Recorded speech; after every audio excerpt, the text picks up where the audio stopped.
Sound action. गाइए। सबसे पहले शर्लिन ये जानना चाहेंगे आज के प्रेस कॉन्फ्रेंस के बारे में, क्यों है, किस लिए है, क्या कुछ सरप्राइज आपके लिए सभी और एक डोर बंद करो।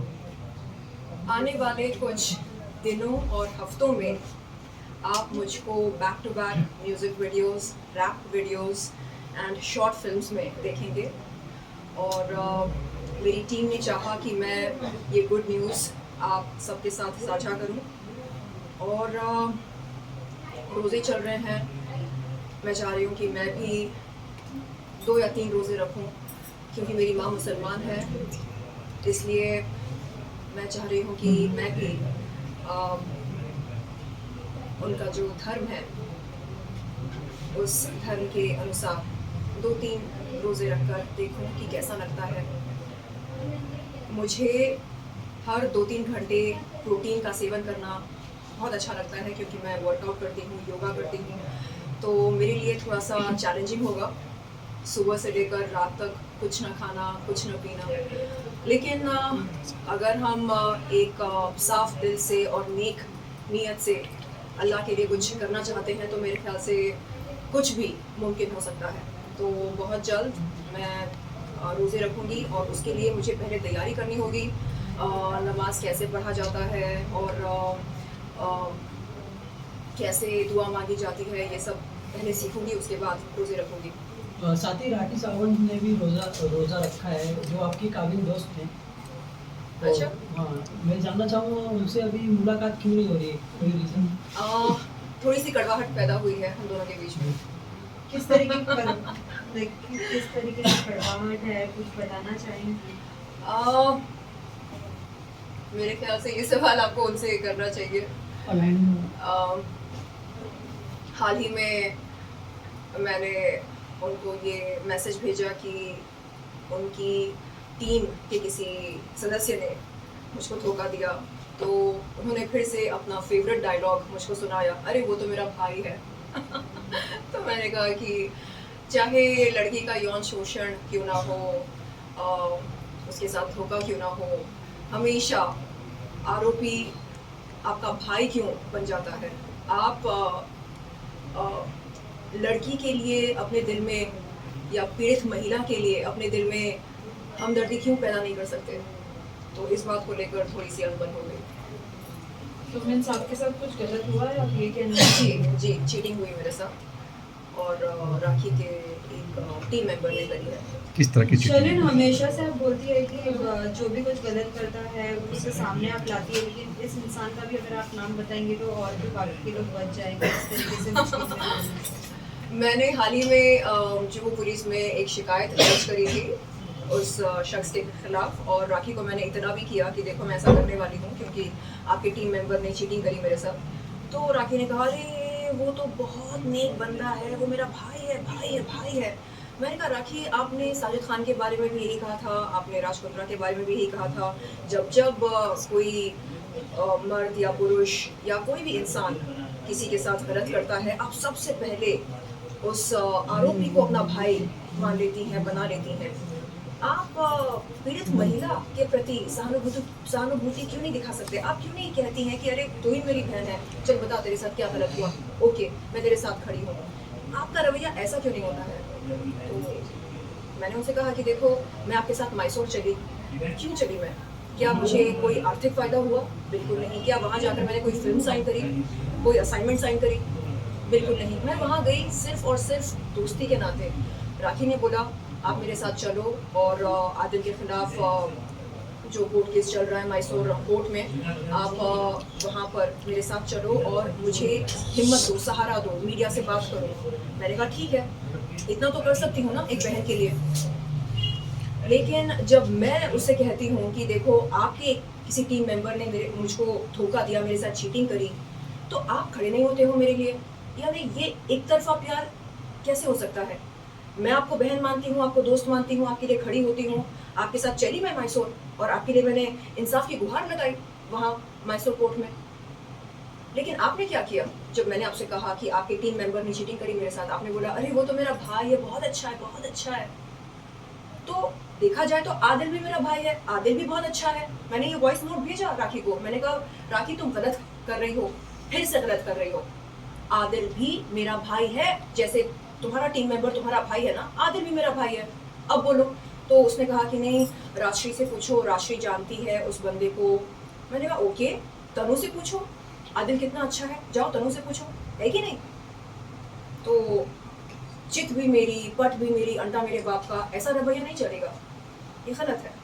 मीन्स किस कहीं तरह ना की कहीं आप ये कहना चाह रही हैं कि राखी को जब काम होता है तब वो लोगों को याद करती है, जब बिल्कुल। काम नहीं है बिल्कुल तो वो भूल बिल्कुल। जाती है। देखिए अगर मैं किसी महिला को अपनी बहन मानती हूँ और वो मुझे कल के दिन कॉल करके कहे कि शर्लिन आपके टीम मेंबर ने मेरे साथ चीटिंग करी है, मुझको धोखा दिया है, तो मैं नहीं बोलूँगी अरे वो तो मेरा भाई है। मैं बोलूँगी बहन तेरे साथ क्या चीटिंग करी बता, तेरा पैसा डुबाया, तेरा पैसा खाया, ओके ठीक है बता कितना खाया, तेरे पास कोई प्रूफ है, कोई ट्रांजैक्शन है, कोई स्क्रीनशॉट है, मुझे भेज। मैं अभी की अभी पता लगाती हूँ कि उसने ऐसा क्यों किया। ये होगा मेरा रवैया। अरे मैं दोस्तों की यार हूँ, खड़ी होती हूँ मैं दोस्तों के लिए, जिनको मैं बहन मानती हूँ, भाई मानती हूँ, दोस्त मानती हूँ, उनके लिए मैं खड़ी होती हूँ, स्टैंड लेती हूँ। तो मैंने कहा ये मेरा रवैया होता। लेकिन तू क्या कर रही है, तू बोल रही है नहीं वो तो मेरा भाई है, वो तो मेरा भाई है। ओह माय गॉड, खुदा के वास्ते ये डायलॉग बोलना बंद कर, अच्छा नहीं लगता। रोजे चल रहे हैं, रमजान का महीना है, कुछ तो डर कर ना अल्लाह मियाँ से। चीटिंग किस तरह की हुई आपसे? ये बात राखी को पता है, मुझे पता है, जुहू पुलिस को पता है। खैर अभी ये मसला सुलझ गया। जैसे ही मैंने उस शख्स से कहा कि देखो आपके खिलाफ मैंने जुहू पुलिस में शिकायत दर्ज करी है, बहुत जल्द एक्शन लिया जाएगा, तो जो आपने गलत किया है उसे सही कीजिए। तो उस शख्स ने जो कुछ लिया था उसे रिफंड किया। मैं मामला टल गया है ये कह सकते हैं? हाँ मामला सुलझ गया। धन्यवाद देती हूँ जुहू पुलिस को। और अगर राखी ने कुछ किया होता तो शायद इस मंच पर मैं राखी को भी धन्यवाद देती।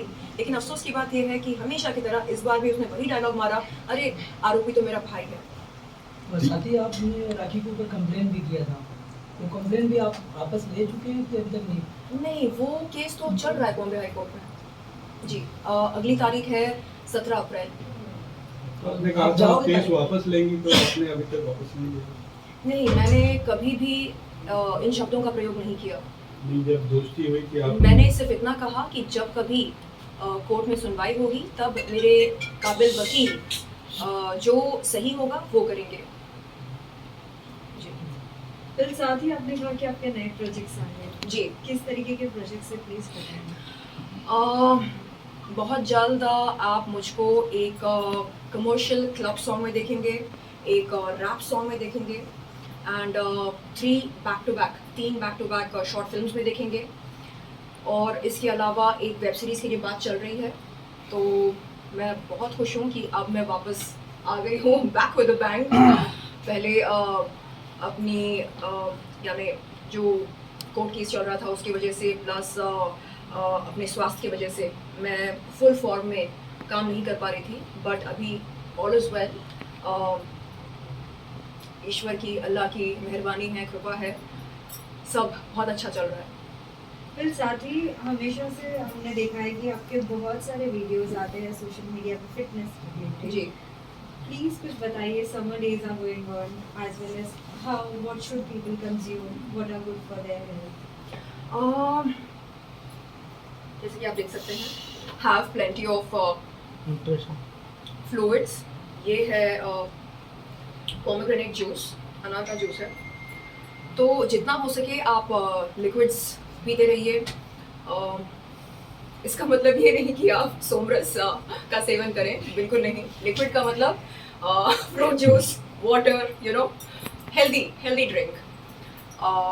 और फ्रूट्स खाएं एंड लाइट आहार खाएं, क्योंकि समर के टाइम यू नो पसीने बहुत छूटते हैं, प्यास बहुत लगती है, तो ऐसे में हेवी खाना खाना अच्छा नहीं रहता है।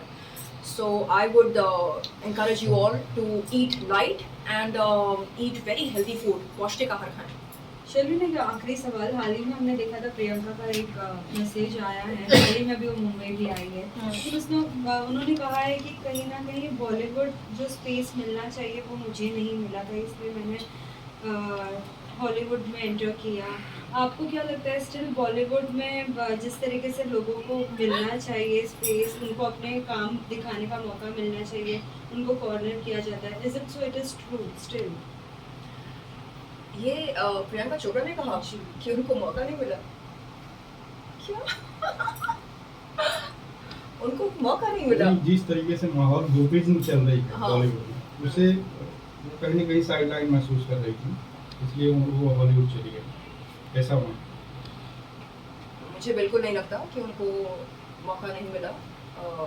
करण जौहर ने, शाहरुख खान ने, अक्षय कुमार ने, सभी बड़े बड़े कलाकारों ने, निर्देशकों ने, निर्माताओं ने उन्हें एक नहीं कई मौके दिए और उन्होंने बहुत अच्छे रूप से, अच्छे तरीके से उन मौक़ों का पूरा फ़ायदा लिया अपने करियर को आगे बढ़ाने के लिए।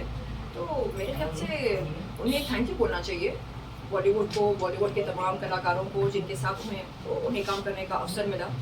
और ईश्वर ने उन्हें बहुत कुछ दिया है, तो उन्हें नाखुश होने की कोई वजह नहीं है। मीन्स आप ये कहना चाहेंगे कि कहीं ना कहीं वो उनकी एक स्ट्रैटेजी है हाईलाइट होने की? देखिए, हम सब जानते हैं कि प्रियंका चोपड़ा ने बहुत अच्छी फिल्में की हैं और दिग्गज कलाकारों के साथ काम किया है। तो ऐसे में अगर आप ये बोलते हैं कि अरे बॉलीवुड ने मुझे मौका नहीं दिया, काम नहीं दिया, ये गलत होगा। ये डायलॉग मुझ पर सूट करता है। अगर मैं आपके सामने बैठ कर ये बोलूँ कि बॉलीवुड ने मुझे मौका नहीं दिया, आप इस बात पर विश्वास कर सकते हैं। लेकिन प्रियंका चोपड़ा जैसे मंजे हुए कलाकार अगर ऐसा कहते हैं तो फिर हम क्या बोलें? तो नहीं, उन्हें शुक्रगुजार होना चाहिए। और कहते हैं ना, काउंट योर ब्लेसिंग्स, तो आप अपने सारे ब्लेसिंग्स काउंट कीजिए। अनगिनत ब्लेसिंग्स ईश्वर ने आपको दिए हैं। एंड आज आपके पास एक लविंग हस्बैंड हैं, पति हैं, बेबी गर्ल हैं और परिवार है। तो ऐसे में नाखुश होने की कोई वजह नहीं है। अच्छा, एक सवाल मेरा रहेगा मैम कि आजकल इन दिनों आत्महत्या काफ़ी लोग कर रहे हैं, लड़कियाँ खासतौर पर इंडस्ट्री की। अभी हाल ही में भोजपुरी एक्ट्रेस मर चुकी है, इस पर क्या भोजपुरी एक्ट्रेस आकांक्षा दुबे, उन्होंने आत्महत्या की है, अच्छा, तो क्या कुछ कहेंगे? जो ये स्ट्रेस काफ़ी है, बॉलीवुड में काम नहीं मिल रहा है, क्या मैं इस आपको बारे में? दिखा सकती हूँ। मेरे रिमाइंडर लिस्ट में ऐसा एक पॉइंटर है, do something about mental depression. तो ऐसा नहीं है कि मैं सिर्फ आई मी माई सेल्फ वाली दुनिया में जीती हूँ। मैं अक्सर इस बारे में सोचती हूँ कि क्या किया जाए। आमतौर पर जो छोटे शहरों से लड़कियाँ आती हैं, वो या तो प्यार में धोखा खाती हैं, या नहीं तो जब उन्हें कोई प्रोजेक्ट से हटा दिया जाता है, वो एकदम छोटा महसूस करने लगती हैं और उन्हें लगता है कि अब सब कुछ खत्म हो गया, अब जीकर इस दुनिया में जीकर कोई मतलब नहीं है। तो ऐसे में अगर ऐसी कोई ऐसा कोई कॉल सेंटर हो या ऐसी कोई एजेंसी हो जिन्हें ये लोग संपर्क कर सकें, कॉल करके कह सके कि देखो हम ऐसा फील कर रहे हैं, हम तन्हा महसूस कर रहे हैं, और अगर कोई कंसल्टेंट या कोई लाइफ कोच उन्हें ये कहे कि देखो ये एक टेम्परेरी फीलिंग है, हम सब आपके साथ हैं और आपको ऐसा छोटा महसूस करने की कोई ज़रूरत नहीं है, ये एक फेज़ है, इसे निकल जाने दो। अब आप ऐसा फील कर रहे हैं, हो सकता है कि 10 मिनट के बाद आप ऐसा फील ना करें। तो उन्हें सही एडवाइस देने की हमें ज़रूरत है। और ये दिमाग कैसे काम करता है, मेंटल हेल्थ, हम कहते हैं मेंटल हेल्थ, ये होता क्या है? सब दिमाग का ही तो खेल है कि नहीं? मतलब मैं किडनी फेलियर कोई मामूली बात नहीं है, ऐसे ही किडनी फेलियर, तो उस परिस्थिति से मैं बाहर निकल कर आई हूँ, यानी मौत के मुंह से बाहर निकली हूँ मैं। उस समय मैं यही सोच रही थी कि अब तो मैं गई 2021 सितंबर की, तो चेहरा एकदम गोल हो गया था चांद की तरह, एंड प्रोटीन लॉस होने लगा, जिसकी वजह से शरीर एकदम माचिस की काड़ी बन गई थी। तो आप इमेजिन करो, शरीर माचिस की काड़ी और चेहरा ऐसे गुब्बारे की तरह, मतलब एकदम कैरिकेचर, लाइक जोकर वैसे बन गई थी। और मुझे याद है अपने डॉक्टर से मैंने कहा कि मुझे मरना है, मुझे नहीं जीना, इस तरह की ज़िंदगी नहीं चाहिए मुझे, एक जोकर बनकर मुझे नहीं जीना, गोल सा चेहरा, गुब्बारे जैसा और एकदम माचिस की काड़ी जैसे बॉडी। तो डॉक्टर ने समझाया कि ये एकदम टेम्परेरी है। हाँ, आप बस फिलहाल अपने किडनीज पर फोकस करो। हाँ, जैसे ही आपके किडनीज ठीक हो जाएंगे उसके बाद आप चेहरे पर फोकस करो, आप जिम जाया करो, बॉडी बनाओ। हाँ, मानता हूँ कि आपका प्रोटीन लॉस हो रहा है, तो इसको हम काउंटर बैलेंस करेंगे। आप ज़्यादा प्रोटीन लो, प्रोटीन बार्स आते हैं, आप वो खाया करो और बॉडी बनाओ। और जब आपके किडनीज ठीक हो जाएंगे हम आपको स्टेरॉइड्स देना बंद कर देंगे और ये जो आपका गुब्बारा जैसा चेहरा बन चुका है ये धीरे धीरे धीरे वापस श्रिंक हो जाएगा।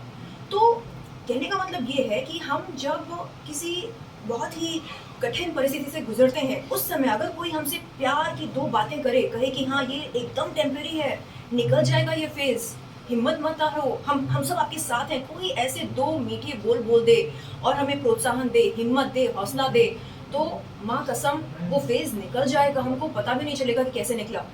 बस वो उस घड़ी में अगर कोई हमारा साथ दे दे, और साथ देने का मतलब ये नहीं कि आके आर्थिक मदद करे, बस दो मीठे शब्द।